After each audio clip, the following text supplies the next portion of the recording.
welcome to task 59. We are going to be making another assembly.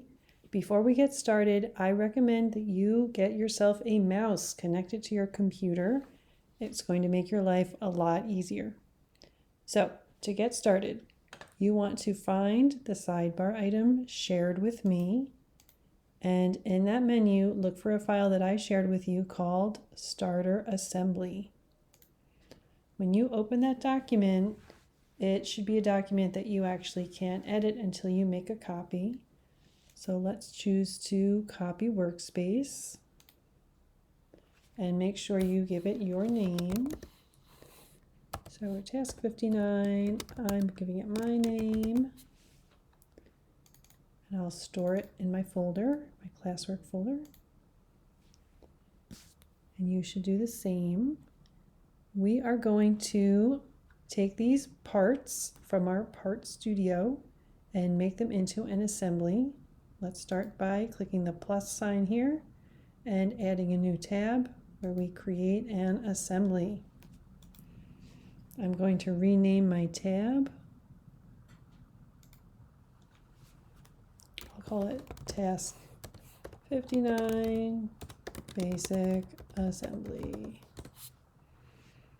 All right, so next we will need to get some of these blocks into our assembly, right? We're using the insert button here, and you may have noticed I have my plan over here, the basic assembly assignment, and I see that it includes 2 of the rectangular prisms, 1 arch, and 2 cubes. So I'm going to find my 1 arch.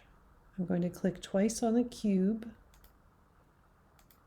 in order to bring in 2 cubes. Then I'm going to click, I don't know if I got 2 there. There we go. And I'm going to click twice on the large block. Okay, so I have an arch, 2 cubes, and 2 large blocks. That's all I want for now. I'm going to accept. And in order to see everything, I'm going to right click on the white workspace here and choose zoom to fit. That looks good to me. All right, next, I kind of like to spread the pieces out so they're not so clustered and on top of each other. And I also think it's helpful not to have pieces so close to the origin, because I like to start by putting an object in the origin and fixing it there. So here's my origin, that little dot. And what is on the bottom here? These 2 blocks. So let me put one of the rectangular prisms on the origin. I'm going to zoom out a little more. And how about this one? Let's choose, I think I'm going to go ahead and rotate it first. You might remember this triad manipulator lets you manipulate in different directions. So if I want to rotate 90 degrees in this direction, I can go ahead and stop there. Okay, so now I've laid my block down. I'm going to now right click on it and choose, sorry, I think I need my manipulator, right? Right click there, choose move to origin. Great. I'm going to click off of the block and now right click right on the block and choose fix. Great. Next, we're going to have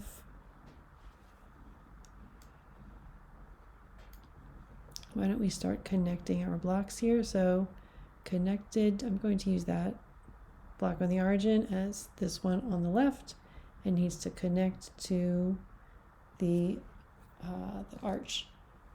Let's use our fasten mate, which you can see is listed in the description here. We're using fasten mates in our assignment, and if you look really closely at the assignment image,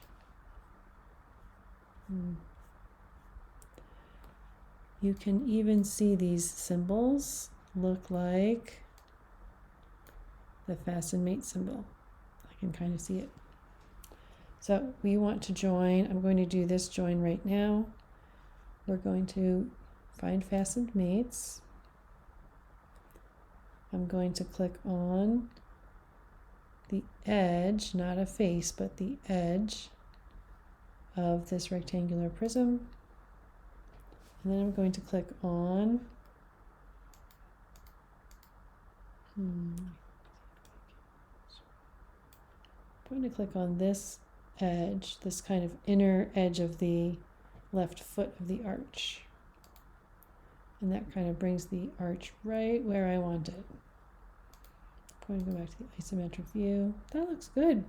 I think that's just what I want. I'm going to accept it and think about the next move.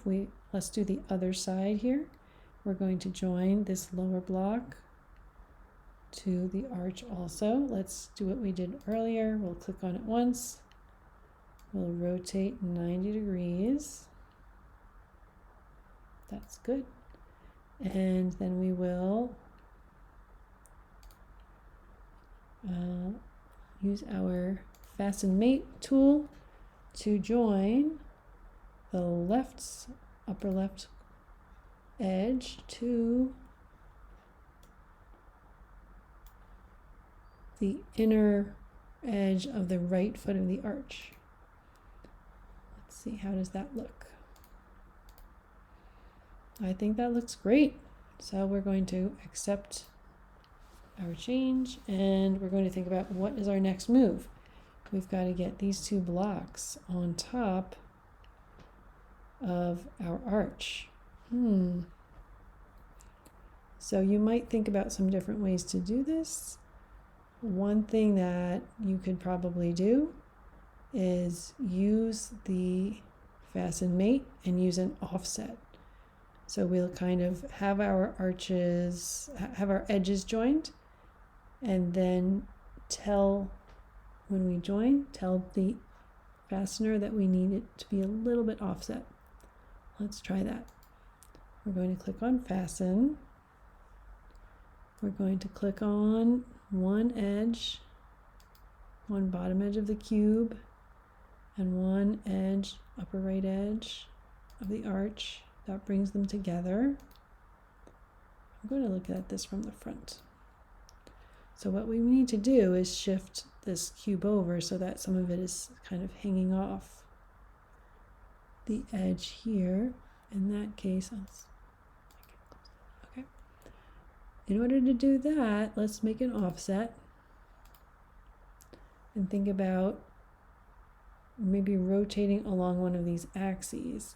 And I can see I have a guide here. I can see the x-axis and I can see the y-axis at this point. Let's try moving along the x-axis, right? That looks like the direction we need to go in. And how far should we go? That's the next question. The image in our assignment shows that these blocks are about, I'd say, offset by half of the width of the cube. Let me see if I can zoom in a little bit better.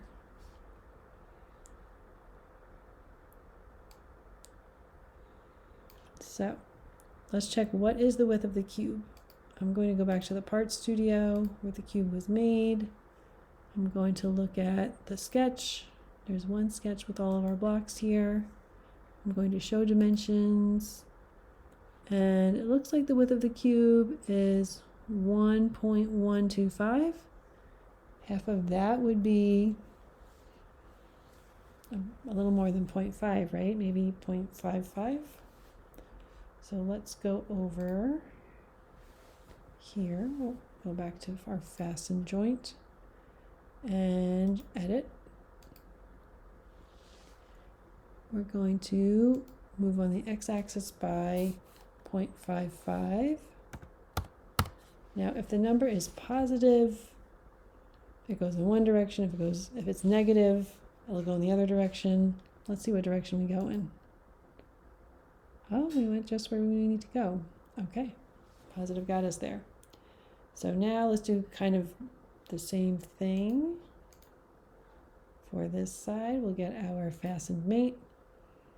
We'll join the upper left edge. Yeah, I don't think I got it that time. I think I caught a corner instead of an edge. Let me do that again. I think I got the corner of the arch. There we go. Okay.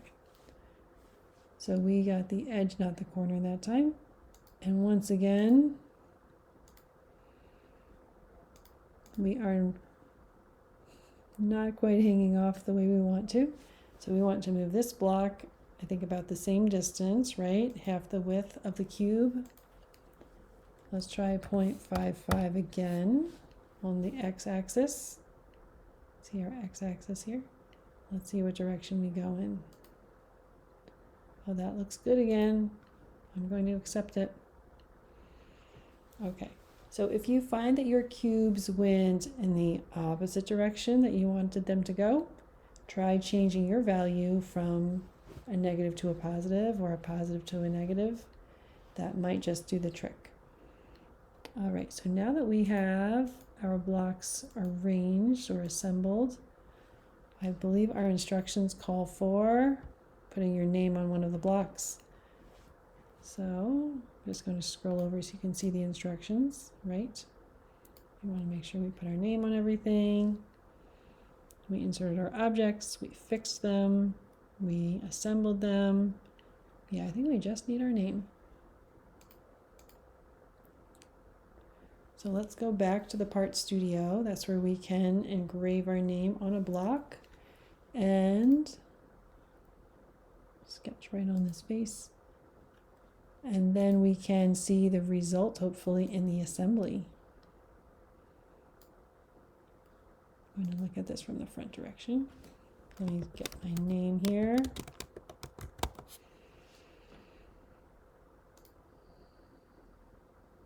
All right, it is of course way too big. So I'm going to use my dimension tool to fix that. I'll go with maybe 1 inch. And then let's make it so close to the edge.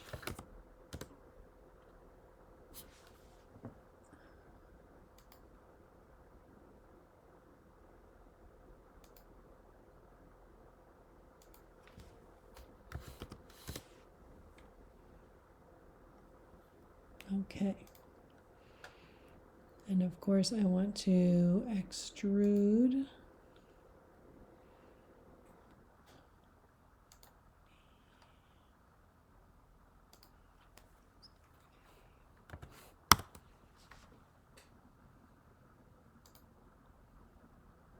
There we go. So hopefully we see the results on our rectangular prism blocks. Let's see. Oh, yep, I see my name on both blocks. It worked. So once you have your blocks assembled, you have your name on them, you can go ahead and take a, oh, one more thing, make sure edges are visible. Almost forgot, we're doing hidden edges visible. You can access this menu from the view cube. And we want to show all of our joints, please. That kind of shows your work. All right, so now you can take your screenshot and submit to task 59. Good luck with the project.